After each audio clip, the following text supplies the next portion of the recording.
Hello, everybody. Hello. Hi, Rebecca. So Hi. glad to see you here. Thank you for being first on our live tours of the Hunters Point Shipyard Artists. That's really awesome. I love talking to you. I've known you for so many years. So, I want to just explain a couple of things for our audience. We have this live stream here on YouTube. And if you go back to the website, the live stream link, YouTube should have opened in a new tab. So please check back after you see the interviews. If you see an artist whose work you like and want to explore further, go back and visit them on Zoom. All artists who are presently on Zoom and will be there from 5 to 8 for the most part are listed on the live stream page of the Hunters Point Shipyard Artists page, shipyardartist.com/live stream. It has the artist Zoom. It also has the artist stores.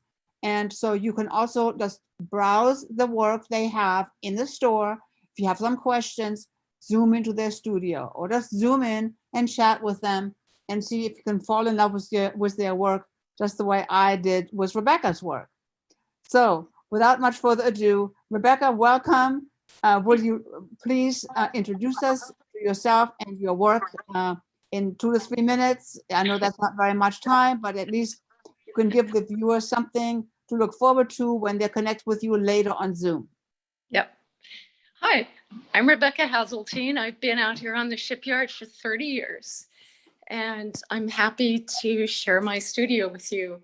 It seems like the best thing to do is just to take you over so you can see something close up, because then you can see something about how I work, which is I work with water and ink. And I'm very interested in the organic patterns that show up when I mix water with ink. And then it's just time and evaporation. So they're kind of like non-scientific science experiments. And I work on mylar, which is translucent. And here's an example of a piece with the light coming through. And you can see the layers of water and ink and also the line. So I draw with both hands and I draw with my eyes closed so that I get an interesting embodied line. Shall I take you some other places? Yeah, please. Okay. That's super interesting. I was just, so you draw with your eyes closed. Yes. Could you elaborate on that a little bit more? Sure. I call it somatic drawing. So the idea is that I tune into my body and I make, I draw from the experience. So I'm not drawing from an image. I'm drawing from a body experience. And yeah, I'll take you over here actually, because these are some really interesting lines, and these are lines that came out of experiencing glial cells and fascia in the body. So there are a lot of different kinds of lines that show up if I'm not trying to make a picture of something. And then I pour water and ink and come up with these organic forms that are always a surprise. Even though I kind of know what's going to happen, I actually never know what's going to happen. And that, for me, is what keeps it interesting as an artist. Do you have any questions, Barbara? Well, that is super interesting. And I think, our viewers probably have lots of questions, but that's what the more intensive Zoom sessions are for. So I would encourage everybody to visit Rebecca right now, or maybe wait for the second interview with Mark Allen, who's coming up next, and visit Rebecca today in her studio while there's still light. And that's very important to her work, to see her work in the light, because it is so translucent and amazing. So thank you so much, Rebecca. Thank you for having me. Yeah, of course. So now we will go on and welcome Mark Allen in just a second. Thank you, Barbara. Bye. Bye.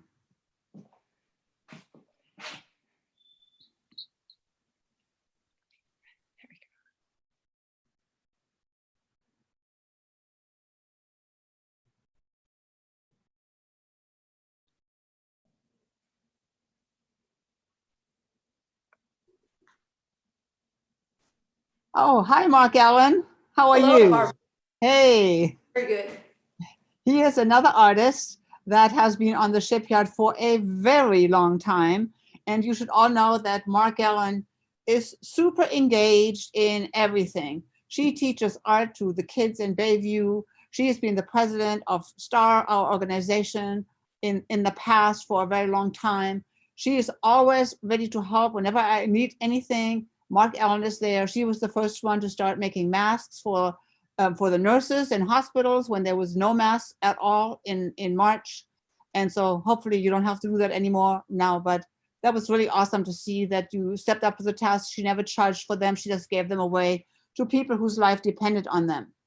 So, but anyway, today, Mark Allen, you would like to talk to us, I hope, about your wonderful paintings that we can see in the background.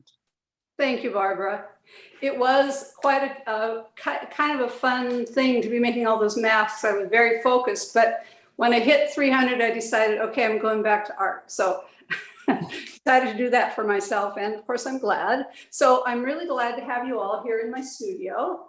And I just want to tell you a little bit. Barbara did say I've been here a long time, over 30 years, it's true, in the same studio. And I'm an abstract oil painter. I've always been an abstract painter.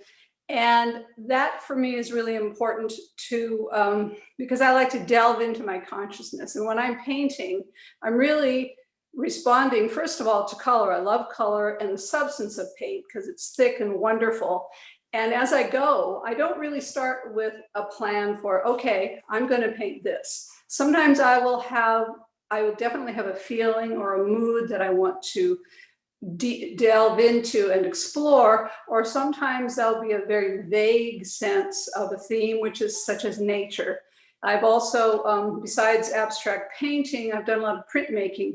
And with that, I've often done sort of architectural city urban views. So we've got both going on here. So I'd like to take you and show you a few of the paintings closer up because they're here behind me and on the other wall. But it's hard to see. So I'm going to pick up my iPad and take you around. So these are rather large paintings. And that's the nice thing too, whoops, about having this open studio. You can't come, but I can show you these paintings and you get a sense of scale, which is different than if you're looking on a website and seeing a rectangular or a square image. So, I don't know if you can see that. Let's see here. So the other thing I want to say about my paintings is, although I'm not sure where I'm going with a painting, generally what happens is I get really interested in the paint and I start seeing a story. I put color next to color and I'm really enjoying that. So I'm really involved in the paint itself. And you can see here's an up close of some brush stroke. And I get really involved in the color and a lot of stream of consciousness happens. And so what's going on in my mind and in my heart, in my memory, comes into the canvas. And for me, it starts to represent certain moments or certain times of my life. So for instance, this yellow one, I was thinking of summer fields, but while I'm painting on this, can you see it? Let's see here. That's not very good. We can't see very well, Mark Allen. Oh, I think I have my hand on the camera, sorry. Okay, so this yellow one, for instance. I was thinking about summer fields, but also while I was painting, I would put a color and I get so excited by the color and what happens when some black is right next to it. And then there's a little bit of green and there's a little bit of red. And I just get very enamored of the color. And so I like to keep working until it feels like a really finished composition. And then when I'm done, I have a memory, a story. For instance, this green one, this large green one here, really is an homage. I'm trying to get it in the screen there. Homage to my sister. It's called My Sister's Garden. And she was a wonderful gardener. And she loved to take me through and tell me about all the plants. And we had wonderful times. And she passed away and I missed her very much. So this is an homage to her. And again, this blue painting. It's a very large painting. It's 46 inches high by 40 inches wide, and it's called Walking the Wild Moors. And it's really when I was remembering a trip to Scotland, walking through nature, and I thought it would be more green and it ended up being more blue. But oftentimes I have to say the painting tells me what it should be, and the colors just work next to each other and give me a lift and give me memories. So I want to follow that. That's where the authenticity is. So, okay.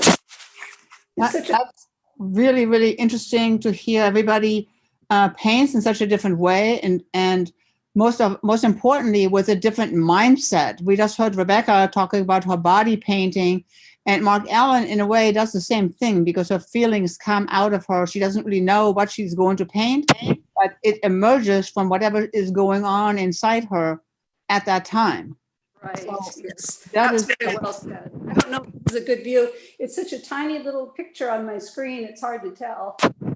So these, and a lot of these. We can't see, Mark Allen. We cannot see. Yeah, that's better.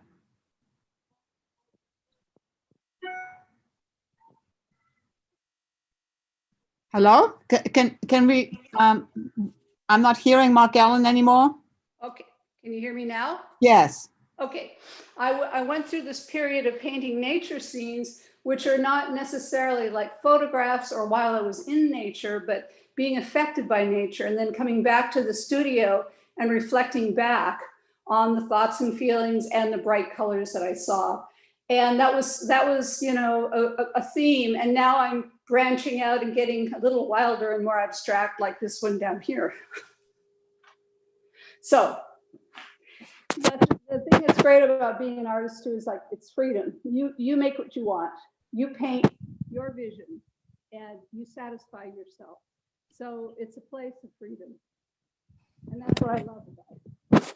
That is really great to hear. And I think everybody, you know, can benefit from that freedom in your mind a little bit. So I think that's something that even people who are not really artists, you know, all children who, you know, paint and draw in schools, they're all like little artists, and that feeling of freedom is something they can experience first, you know, when they first grow up, and artists just are able to retain that for the rest of their lives. And that's why they are so enriching to our, you know, all of our thinking, that they maintain that freedom. They're not constrained by all the stuff that you hear every day, what you should do and what you shouldn't do and what you can do and what you cannot do.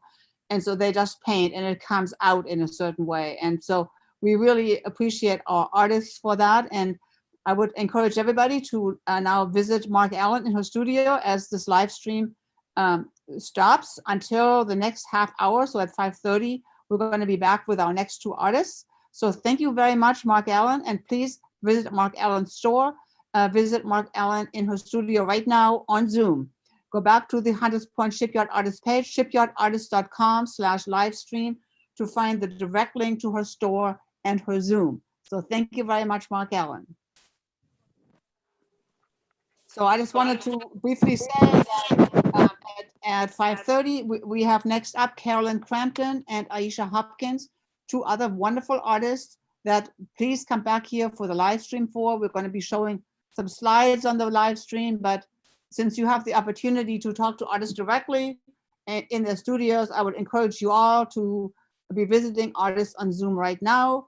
On your, all the links are right on the live stream page of the Shipyard Artist website, and come back here at 5:30 if you're not too busy talking to an artist on their own Zoom, and get the next tours. So thank you very much. And we'll be just be sharing some beautiful slides of work in the meantime.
are very honored to have next with us Miss Carolyn Crampton.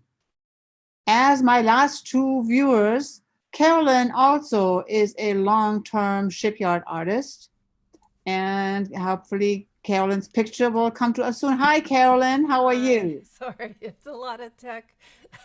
It's a lot of A tech. lot of Tell me tech. about it.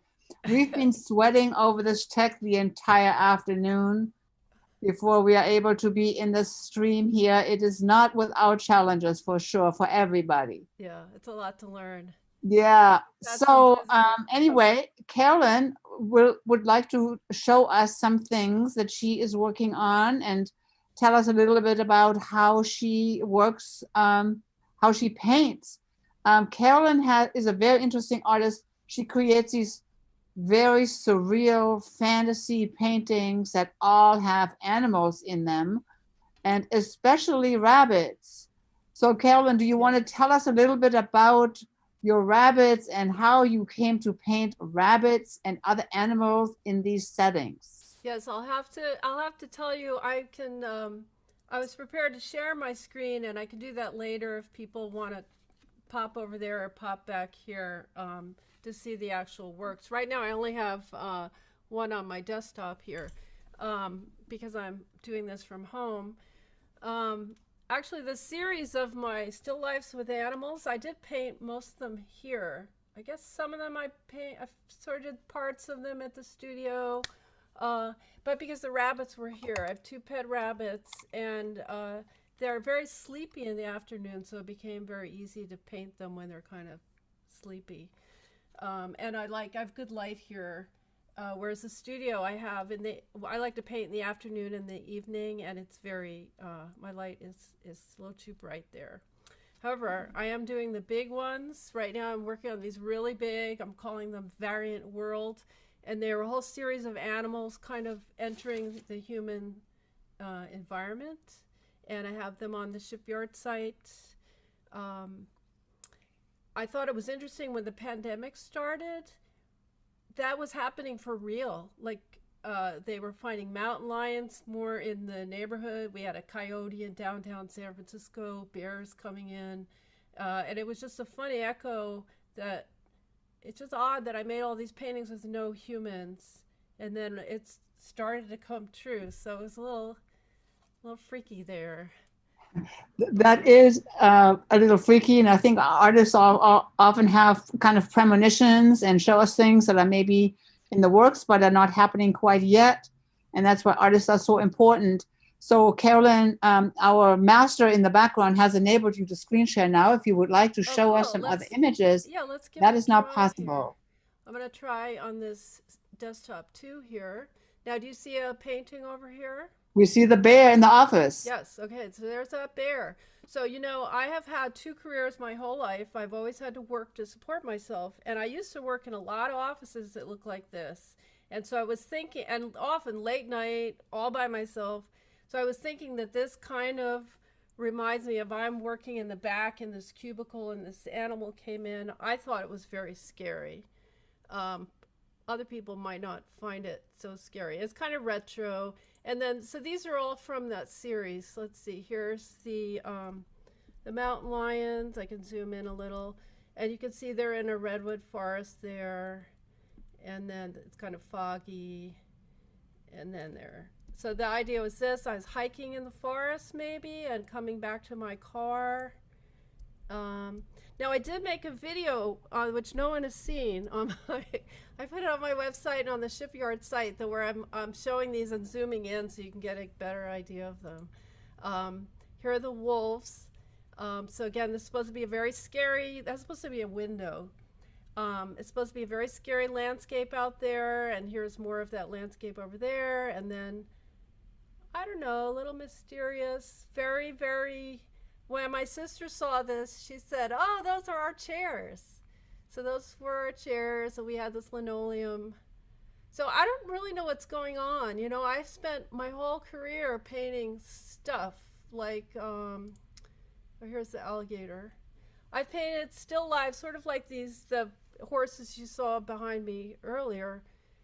you know, where I just light something, set it up, paint. Now I'm just doing this crazy stuff, and it's scary because I don't know what I'm doing.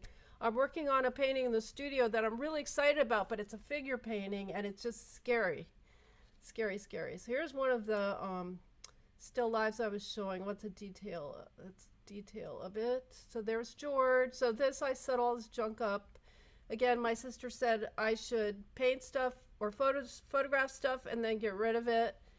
That hasn't worked, but I have been painting it. Haven't gotten rid of it. There's another. Does anybody know what this is? Very old thing.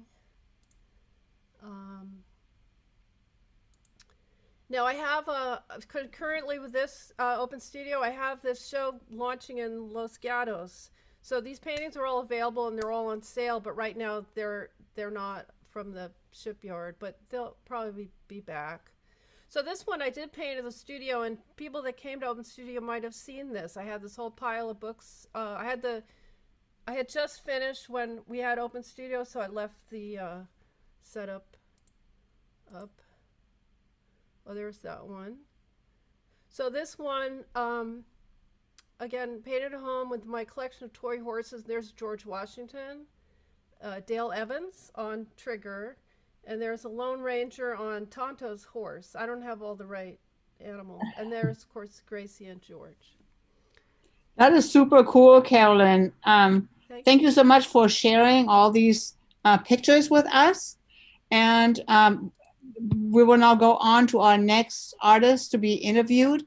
And I would encourage everybody to visit Carolyn in her studio on Zoom right now. So you can talk to her more, you can see more of her pictures and pick her crazy brain about what's going on in there and what else she's seeing coming. I know there's a lot of people have premonitions right now, and I think we should listen to our artists. Anyway, Thank you, go visit Carolyn on her Zoom and visit her store where you can see the pictures. You can also zoom as in magnifying on the pictures in the store. So thank you very much, Carolyn. Thank you. Bye-bye. Bye.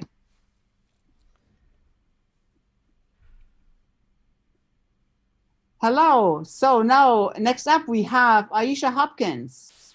Aisha, are we going to be able to see you soon? So let me just say a few words about Aisha. I used to have a small studio right in the back corner of building 101 at the shipyard, where I did all my sort of work that was like kind of toxic, like things I didn't want to have in my main space. And Aisha was my neighbor. And so I've known Aisha for a long time, and she has always delighted me with these amazing colors that she uses. I always thought of her paintings as kind of tropical. And they were just all like green leaves and just really intense colors, the way you would see like in Hawaii or places like that. So tell us a little bit about what inspires you to paint like that, Aisha. I thought you guys were going to come in here. No, we're not coming in today. Really? Oh, sorry. I started out learning how to really paint and draw, and then first I started out in ceramics back in the 60s, and I did stoneware and porcelain ceramics and bashed them a lot so they'd be abstract looking. And then eventually, years later, I'd always wanted to be a painter. So I went to the local junior college and studied art, drawing and painting as much as I could. And then I decided to go to the College of Arts and Crafts and work with Viola Fry in her ceramics, because she used so much color. Wow, that's amazing. That you got to study with her. Yeah, it was really wonderful. I mean, it was wonderful to study with a woman, very creative person. And I would make these large figures out of clay using coils. They were life size. And then I would paint them like an abstract painter. And so I asked her, she came around and was looking at what I was doing. she said, "You're a painter." So I'd spent all this time trying to paint and do ceramics. And I finally came to the point where I couldn't do both. It was just too much work. So then I wanted to go study about painting more than going to the junior college. So I started taking painting classes to get a letters of recommendation to go to UC Berkeley. Because, it was fairly inexpensive at that time. But it's so far away to drive. I was already going over to Oakland all the time to study with Viola, but it was so far. I happened to take a painting class with Franklin Williams, who taught at both CCAC and Art Institute. So I went to the Art Institute. It was closer, and parking is the pits, of course, but it was closer to where I live. I live down in San Mateo. So then I entered graduate school there. And I was encouraged to be very spontaneous and not look at stuff and paint what I saw. So that's how I started out with all that kind of tropical stuff. Oh, that's very interesting, Aisha. Now, why don't you show us some of the paintings you have available today? Okay. Do I reverse my, I can't. Are you on the phone? On a phone? Huh?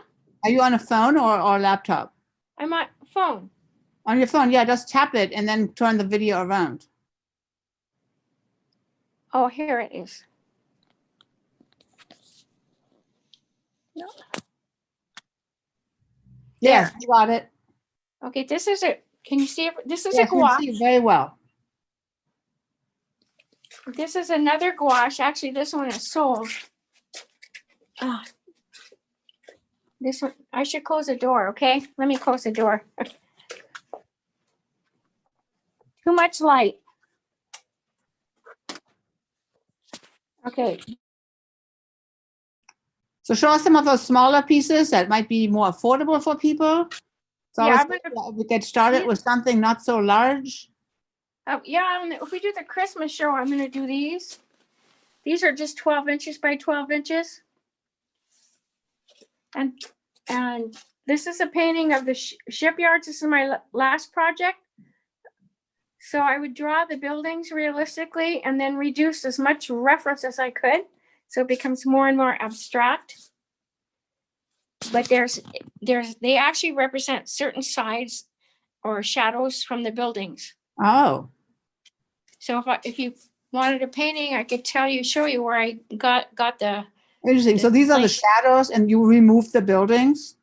Some are sides, like this would be a shadow right here, but this is a side. And the shadows around, because the buildings are so big, are very dramatic. And here's one that's not so abstract. It's a little less so. It's along my progress of trying to figure out what I wanted to do. And then here's a small one. And then I did a whole bunch of landscapes. And these are from places below my house. These are my trees. These are actual trees. Very nice. So I see there's a huge range of different paintings that Aisha has. And so I would encourage everybody to now Zoom with Aisha and talk to her a little bit more about everything that she has in her studio. Maybe go to her shop as well and, look at what she has available now. Maybe buy something right off the website, or if you have a question, speak with her first. But so we are going to go on a little break again, and we're going to be back at 6:00 with another 2 artists that we're going to be interviewing. Please go back to shipyardartist.com/livestream, and you will see Aisha's Zoom and store, as well as that for all the other artists on that page. So please, and see you back here at 6:00 with another 2 live interviews. Thank you so much, Aisha. It was a pleasure to see your work. Thank you.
Elvira Dial and Kay Kang, two of my very favorite artists here at the shipyard. And we are very happy to start with Elvira. She's an artist in Parcel B. She has a very nice studio there, down there, where it's the most wild of the entire shipyard. And she tears up her paper. She makes collages. She is a very creative person. And welcome, Elvira. How are you? Hello, good to be here. Great to see you. I'm going to disappear myself now so we can see the beautiful Elvira and her even more beautiful artwork that you came to see. Tell us what you have, Elvira. Somehow. So what I have, drawings. I started in this open studios as the sort of the season of the virtual open studios started. I had a drawing that I was working on in the very initial stages of it. And then as the open studios sort of progressed towards the end of it, I finished the piece, which I'm very happy about. But the topic of this particular piece, it's a drawing, soft pastel on paper, and most of the pieces I'm going to show today are done in the same medium. So this piece is kind of on a serious note. It's inspired or more like influenced by fires in California, recent fires in California.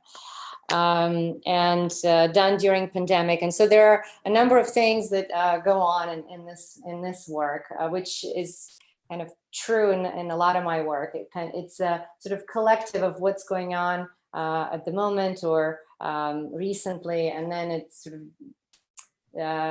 digested and put in this sort of visual form. So you can see a number of figures here, and there's also patches of spots of blood on the landscape. And then, and as you see that like bright orange landscape, there are these lanterns that come down, and the figures, it's almost a reversal in this piece where the figures are kind of the background. They're sort of these ephemeral, almost ghost-like or sky-like sort of angels. And I had this idea for this piece where the figures would be kind of female, dressed in this maybe 15th century, I don't know, French countryside clothing or nun-like clothing almost. In a lot of my work, there are sort of female nudes, and this is a very different idea where everything's sort of wrapped, closed, covered. So, yeah, so this is kind of the pandemic, the fires, a lot of kind of in between states, states of mind, meaning in California. So this is that piece, and then there's another piece that's also is influenced by fires in California, but this was already kind of like really bad fires that were caused by lightnings, and that this piece preceded the first piece that I talked about, and this one was before the Orange Wednesday sky, the surreal sky that we've experienced, and it felt like really apocalyptic. So this was already kind of an apocalypse, and there was sometime later there was even a time that it became even worse in nature. And here you see the landscape is in this sort of lava-like river, and there are two figures, kind of maybe an adult and a child experiencing. That's super interesting, Elvira. I know this is like brand new work, so Yes. It's really a privilege to hear you talk about the work that you've been creating in response to the pandemic, the fires, and all this craziness we have going on in this country at the moment. And that is what we love our artists for, that they, respond, and they respond on a sometimes like a deeper level, not just, okay, so-and-so said this and this is happening, but they, they respond, they have a better connection to their inner feelings and are able to represent those feelings in a visible way. And so I think it's a great time for people to support our artists and, purchase a piece of work that is a sign of this pandemic. Like, I love that piece with the trees. I mean, I would just, I would immediately want to take that home. And you can all do that. So when we leave here, you will be able to Zoom with Elvira in her studio directly, and she can tell you a lot more about her work. And it is truly wonderful. You can also browse her store and find out what she has for sale at the moment. And maybe there'll be some things for sale that are not in the store, and you really want to Zoom with her now, because that's a unique opportunity to have all our artists available on Zoom right now until 8 o'clock. So thank you very much, Elvira, for this interview and sharing your newest work with us. Thanks, Barbara. So now we're going on, and we have hopefully the next person, Kay Kang. Do we have Kay coming into the video? Kay is an artist in Building 101. I've known Kay for a very long time as well. Kay's young daughter grew up there, and she was always helping Kay set up for her studio. And now I think her daughter has become Kay's video coach. I hope she's there right now to help Kay get online. But in the meantime, Kay's work is very diverse. She paints with these really, really broad strokes and really big colors. I'm always like, her brush strokes always remind me of Robert Motherwell, an artist I've always admired. And but Kay is our local artist here. And so welcome, Kay. Would you like to show us a little bit about your current work?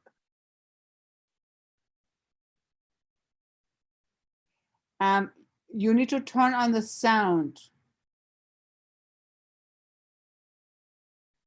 All right.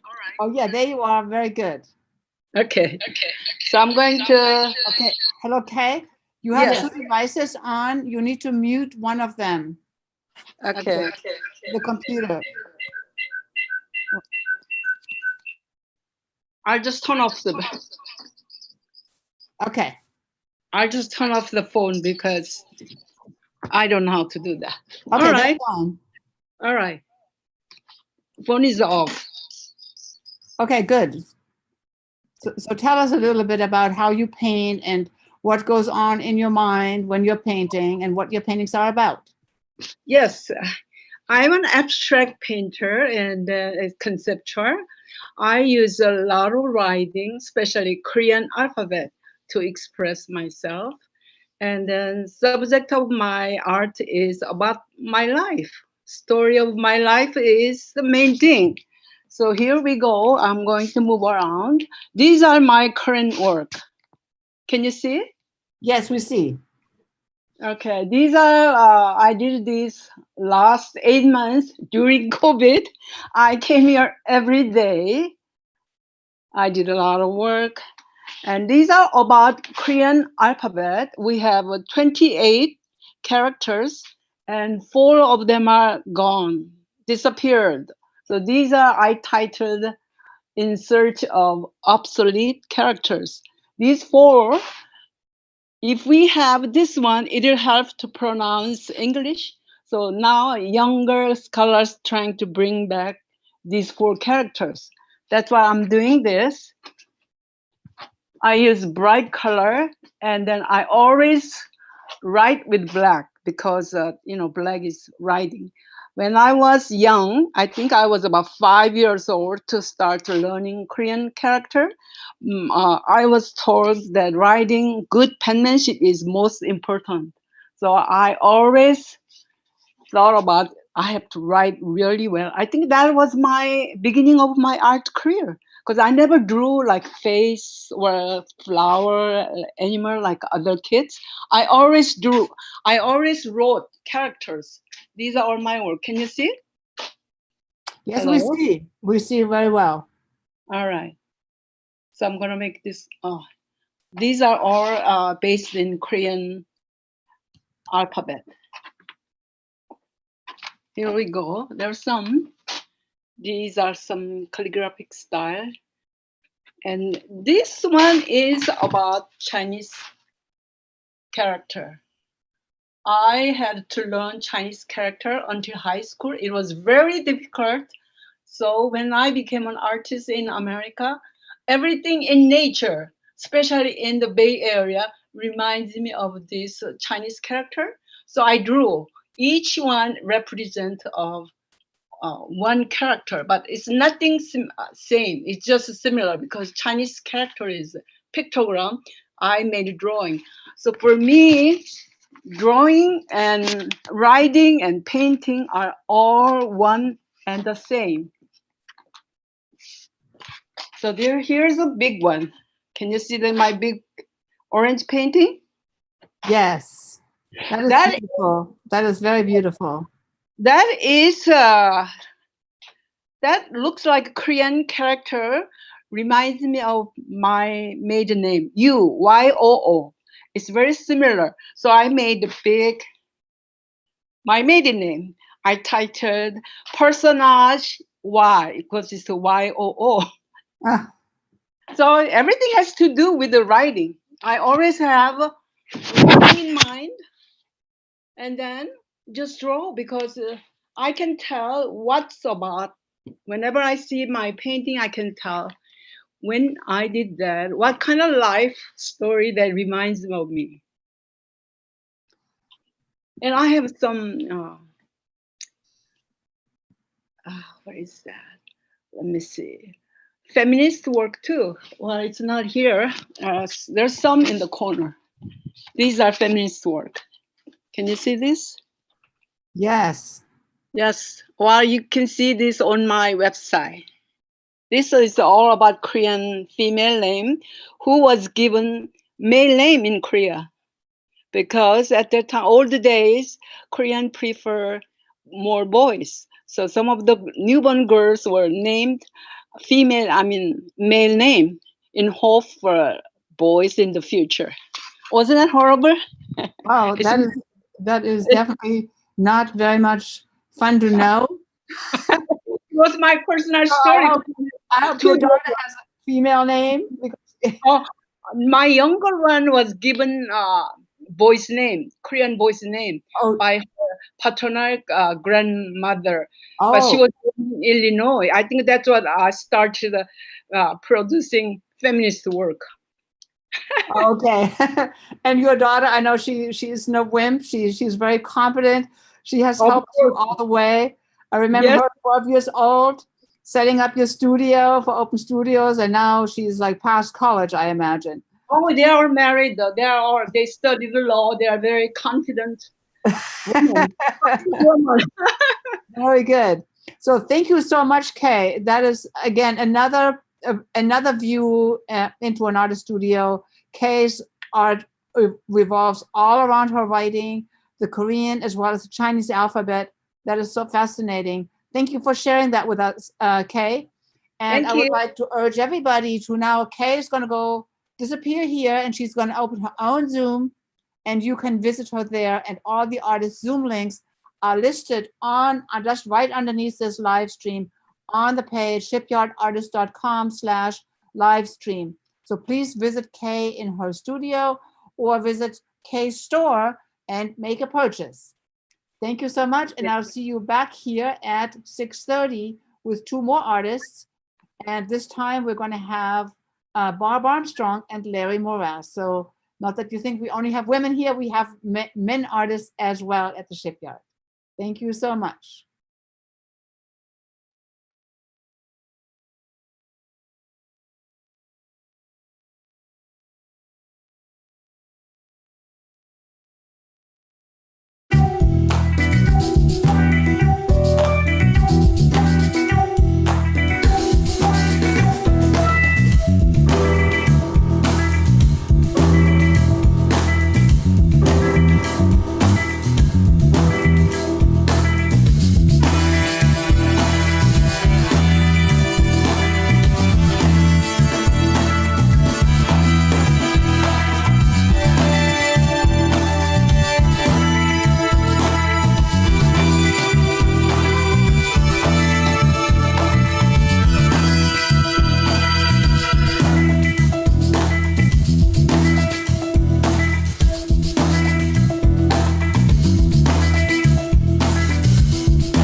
both long-term shipyard artists.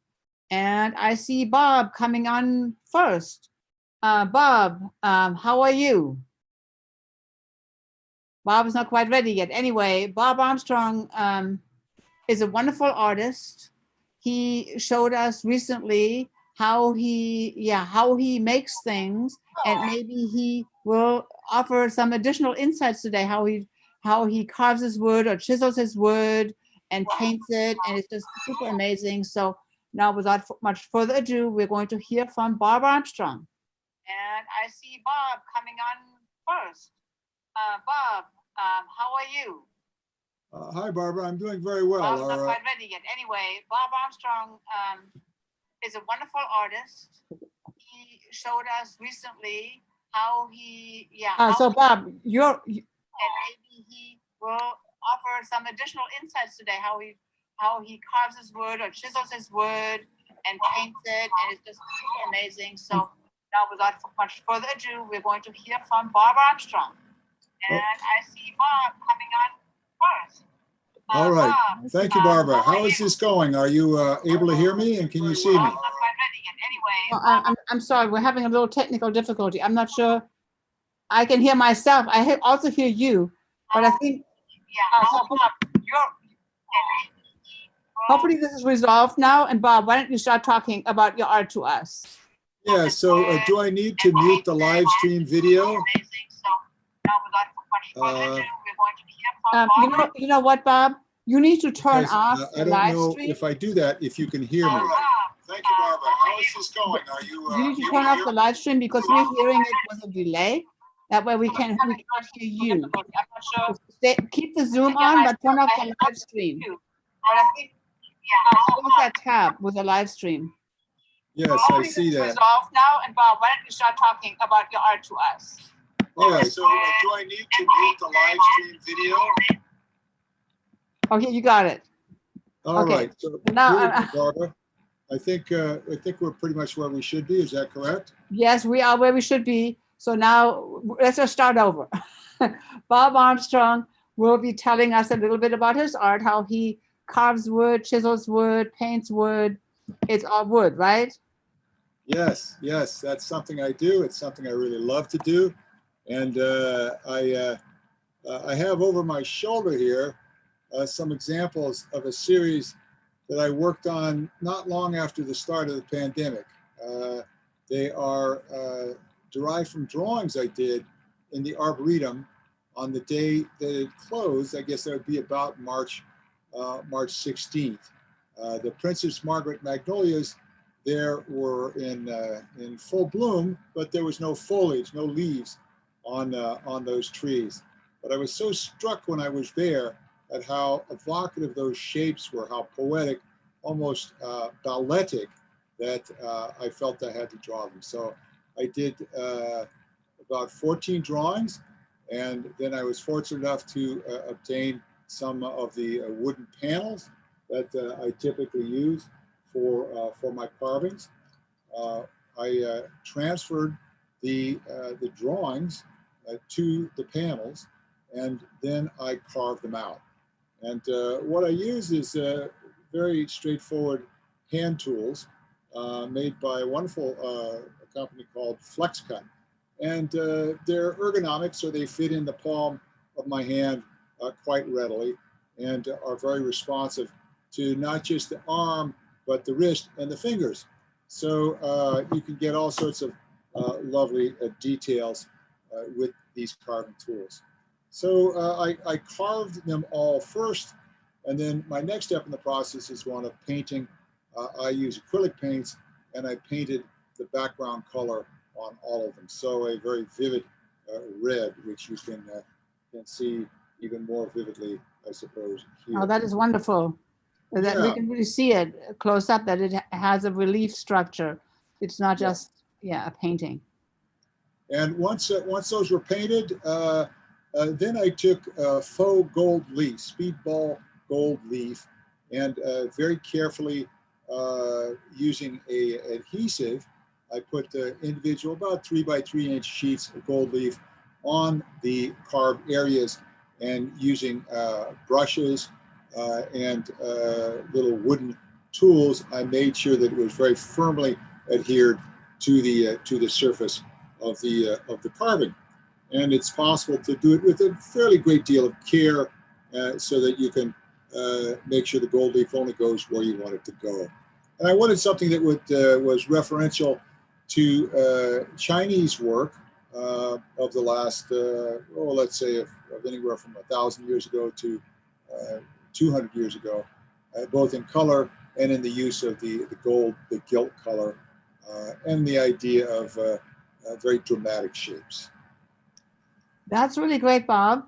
Thank you for that demonstration. That was super interesting. And Bob has a lot more things in the studio that you will want to see. So Bob is now going to switch back to his personal Zoom account, and you'll see all the artist Zoom accounts on the Shipyard Artist page, shipyardartist.com/livestream, right underneath the live stream if you're on that page, and not on YouTube. If you're on YouTube, you're going to want to come back to the Shipyard Artist site and see Bob's, meet him on Zoom in his studio, or you can also browse his shop, and that link is also on that same page. Thank you so much, Bob, and I will see you in a little bit. Thank you, Barbara. Appreciate this. Bye now. Bye. So, and next we have Larry Morass. Larry Morass was at the shipyard early on. He left for a while, but then he just really needed to come back to the shipyard because he loved it so much. And Larry has been back for many, many years now and is painting in his studio. Larry has a very wonderful studio on the, I want to say it's the south side of the building 101, with a view down towards the dry docks and the crane and everything. So it's a great privilege for all the artists to have these wonderful shipyard views from their studios. And Larry in particular has that in his studio. So welcome, Larry. And why don't you show us a little bit of, show us around your studio a little bit? Okay. All right. Let's see if I can switch the phone around. Yeah, there we go. So this is the chaos that the initial effort at harmony and order comes from. So I put this on my easel, and I use some medium, etc. These are brushes that I can pull from, and some of them are kind of crude and very crude. And then some of them are a little more, elegant and, like a baby, soft, like a baby's cheek. And it's not predictable which brush, which moment will make the best mark. I just have to have it available just in case the need arises. Let's see, here's a painting that I did from, I typically am inspired by places that are out in the world that I visit, and could be people, places. And this is from a trip to our beautiful state of Hawaii that quite charmed me. And I'll take you outside. I put some things out here for you guys to see. This is a large painting also from Hawaii. And this is an urban piece. I paint the city a lot. I don't really see that much difference between the canyons of downtown San Francisco and the canyons of Yosemite or Zion's. Here's the wonderful faux canals down in Venice. I just thought they were marvelous, so I had to respond. And this is also Southern California, with their natural hot steam baths springs, hot springs. So Larry, tell us a little bit, like, do you take pictures of scenes that inspire you, or do you sit there and make sketches, or how do you remember these scenes? Oh, I don't remember that much. I'm definitely helped by photography. I sometimes I have done in the past drawings and, from the site. But typically I'll take a series of photographs and then try to patch them all back together, like I did in this one. In fact, almost everything we've seen so far has been a combination and then interpreted. I'll show you in a second the process. The process, though, is not consistent and not logical. Like this piece, everything just fell into place in the first session, almost the first few sessions. It was remarkable, like a calligraphic stroke, for a character. Whereas other paintings, constantly plague me. You have to come back again and again and look at it and give it another go. And, it may work, it may not. Everything from the first 5 sessions may unravel in the 6th session. That's the way life is. This one's such a relief. It's so big, and the 6th or 7th version is my favorite, and I'm going to leave it alone. So I don't know if that answered your question. Yeah, it does. It does. That's interesting to see. A lot of we've talked to a number of artists today, and so we're seeing here Larry, who's somewhat of a realist painter. Would you describe yourself like that? Representational. Yeah, and it sort of happens. I don't plan it that way. It happens. If you want to know the process, here's the process. This is a pastel sketch into a painting of a wonderful moment in Arizona during the monsoons. And from that, I did a series of oils and finally came up with this one. And, this isn't necessarily better than the original pastel sketch, but it's sort of the end point. I felt like I had done whatever I could do, and it was time to move on. Mm-hmm. So I don't know if you see the similarity, but this. Yeah, absolutely. Yeah. I can see that. It's very interesting to see. So the pastel sketch was more of a kind of a study, a first attempt to represent what was in your mind and what you had seen. And yes. Photograph. Yeah, yes. That is great. So we talked to some other artists today who more like take some kind of inner feeling and just start painting and see what develops, which is a completely different process from the one Larry uses. So thank you so much, Larry, for sharing that with us. And okay. I hope our viewers will come and join Larry now in his personal Zoom that he's going to jump back on in just a second, as well as the other artists who also are waiting on their personal Zoom. They'll be there till 8 o'clock today. And if that doesn't, satisfy you, you can still contact all of our artists and make an appointment for personal Zoom visits.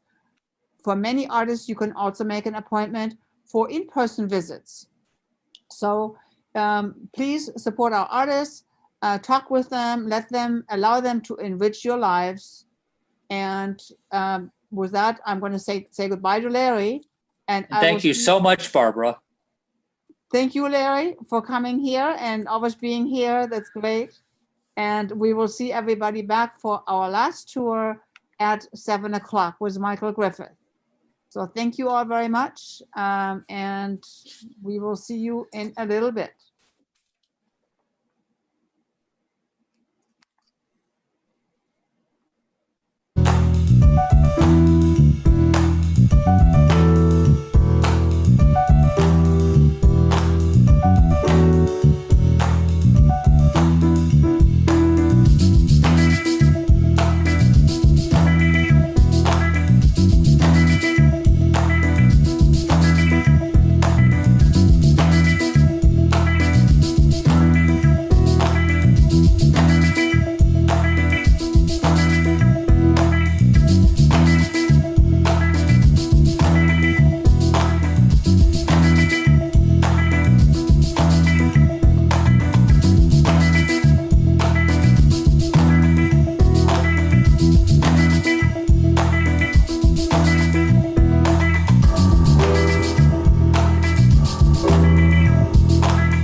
again.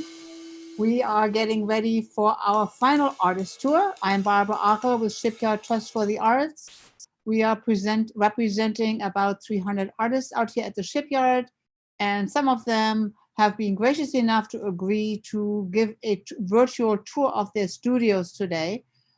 This is part of the annual Fall Virtual Open Studios event, and I want everybody to know that while it is mainly a virtual Open Studios event, artists are making appointments in person for private meetings, just one household at a time with masks. And that is possible if you are seriously considering, buying some art. It would be great to look around on Zoom and meet different artists. Like that's why we're doing this here today, so you can find out more about our artists. You can also visit them in their private Zooms. You can also make Zoom appointments with them at any time. They're available either with calendar links, with their email or phone. Don't be shy, please contact them. They want to hear from you. Artists have been isolated for just as long as you have, so they love your company in their studio and they would love to talk to you. Is that right, Michael? That's for sure. We love to see people out here and talk to them about art. That's great. So welcome, Michael Griffith, one of our shipyard artists, and he will give the last studio tour for the day. So Michael, you want to show us something that's going on in your studio? Right. Can I reverse this image so it shows? There we go. Yes. Right. Yes. Okay, this is my studio. Just for a quick look-see, I've been out to the point for over 30 years. So this is my last and biggest, so I'm enjoying it. What I want to talk about today is the evolution of my style as a painter. And I began painting, I hate to say 50 years ago, and I began in acrylic, and I started moving into an impressionistic style like this, and which is acrylic on a textured surface of canvas. And I can no longer see my... We see the image. But you're muted, Michael. I should be okay now? Yes.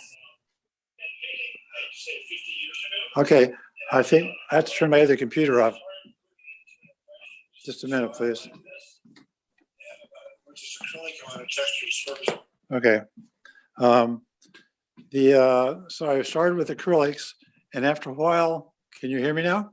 Yes. I decided to move on to oils, and I started doing sort of figurative representational work, and I seemed to be sort of stuck in that modality. This was a couple from a woman from New York Subway and a young girl from the Museum of Modern Art. And I started painting images like that that captured my attention. And whatever it is riveting about it, I'm not sure, but I move into it. And after a number of years, I decided I wanted to get looser in my painting and not quite so tight, because this is a painting that has a lot of sort of loose elements in it, but it's a fairly tight painting. And I began to wonder, this is a part of painting that I really love, is being between paintings. And this is me trying to come up with an idea to be looser. And as fate would have it, I get invited to Florence to study Renaissance painting and Caravaggio style. So I ended up getting tighter and tighter and tighter. And this is a gymnast we painted in Florence, who is just a fantastic model. And with Caravaggio style, we get a darker chiaroscuro background. And I've really enjoyed that. And I started playing with this, which was based on the same kind of chiaroscuro technique where it's a paint removal technique. We put paint on and take it off, and you get a certain color. Caravaggio only had like 5 pigments he worked with: burnt umber, raw sienna, black, white, and yellow. So he got all his colors from that. And then I decided to use a chiaroscuro with quite a variety of palette colors now, which is available. So you get something like this happening. And every time I paint like this, the painting takes longer to do. And I find I started with, when I did this kind of painting, I was using a medium that made the paint set up overnight or a day or two. And what I found that really limited what I could do. So I started painting with different mediums, and the medium allowed me to work on a painting for a long time. This is my grandson. And the reason I chose this painting, because doing this cheek and having it make sense and read right was a challenge, and I wanted to take that on. And I found, as I was doing this kind of painting, that I really started loving some of the detail work. And I was actually enjoying my painting more and more. So the medium and the painting stuff that I'm painting with really changes where I go, but I'm always moving to different new directions. And this was a evolution of a painting that came out of the Uffizi Gallery in Florence. We had to do drawings last summer, and this is the relationship between the poet and the painter. And I was riveted by that. And this particular painting in the museum was way up on the high shelf. You could barely see it. And the two figures were clothed in loose drapery. And I figured, since I love to do a figurative painting, I took their clothes off in my mind's eye and rendered it that way. And I found that it sort of got a magical feeling to it. So the painting has evolved to where it evokes my sense of magic. And every time I come to paint, it's gotten more and more fun. And this is the kind of stuff we get to play with. And this is where I'm using a variety of paints, a variety of oils. And I'm using finer brushes now than I ever have, which is very new to me. And I fell in love with filbert brushes of all things, because I used to hate them, but now I really like them. So anyhow, that's been my tour of my painting style and my studio. And I hope it's been of interest to you. If you have any questions, please contact me afterwards on my Zoom site to talk about painting and style. Thank you. Well, thank you so much, Michael. That was super fascinating. I loved hearing about that and how basically by your practice took you in a different direction from the one that you were thinking you were going in. That's been a recurring theme today, that artists they may do as much thinking as everyone else, but when they paint, they're kind of in a different part of their brain, not the rational thinking brain, I guess called the right brain. And it just takes on a life of its own. And that's really wonderful, because that's how we get to these deep feelings and deep understandings of the world and our environment that today is like so hard to understand. We have so many challenges to deal with, and different artists deal with different aspects of that. And I think that's why everybody should spend every minute they can interacting with artists and talking, watching their work and talking to artists about their work. It is so inspiring. Thank you for that, Michael. Yeah. And I just love following where it goes. I'm not directing, it just goes. Thank you very much, Barbara. I appreciate it. Thank you, Michael. And that is something I think we can all learn from in, stopping this incessant weighing of reason and this and that and this versus that, and we argue and we disagree. But if you just find that connection to your inside, that where it just goes, then I think you're winning. And it doesn't matter if you're an artist or you're just raising a child or you're doing whatever. Trusting our process. Yeah, great. Thank you so much. Okay, thank you, Michael, and goodbye. Bye-bye. So to our viewers, this concludes our last interview and presentation for the day. We love having you all here. We have almost a whole other hour where the artists are going to be available on their Zoom. Please scroll down from the Zoom window and check out the artist's private Zooms until 8 o'clock. If you want to Zoom with any other artists that are not participating in the tour today, feel free to look at all the artists in the store and contact them for a private Zoom meeting. They would be more than happy to arrange that with you. Also, most artists are comfortable enough to have in-person visits in their studios as well, as long as you come as an individual or a household and with your mask on. So this is your opportunity for the next couple of weeks. We're still open, and we hope that you come back and browse the stores and meet with artists on Zoom or in person. So thank you very much. Please hang out on our page. But that concludes our live broadcast for today. Bye-bye.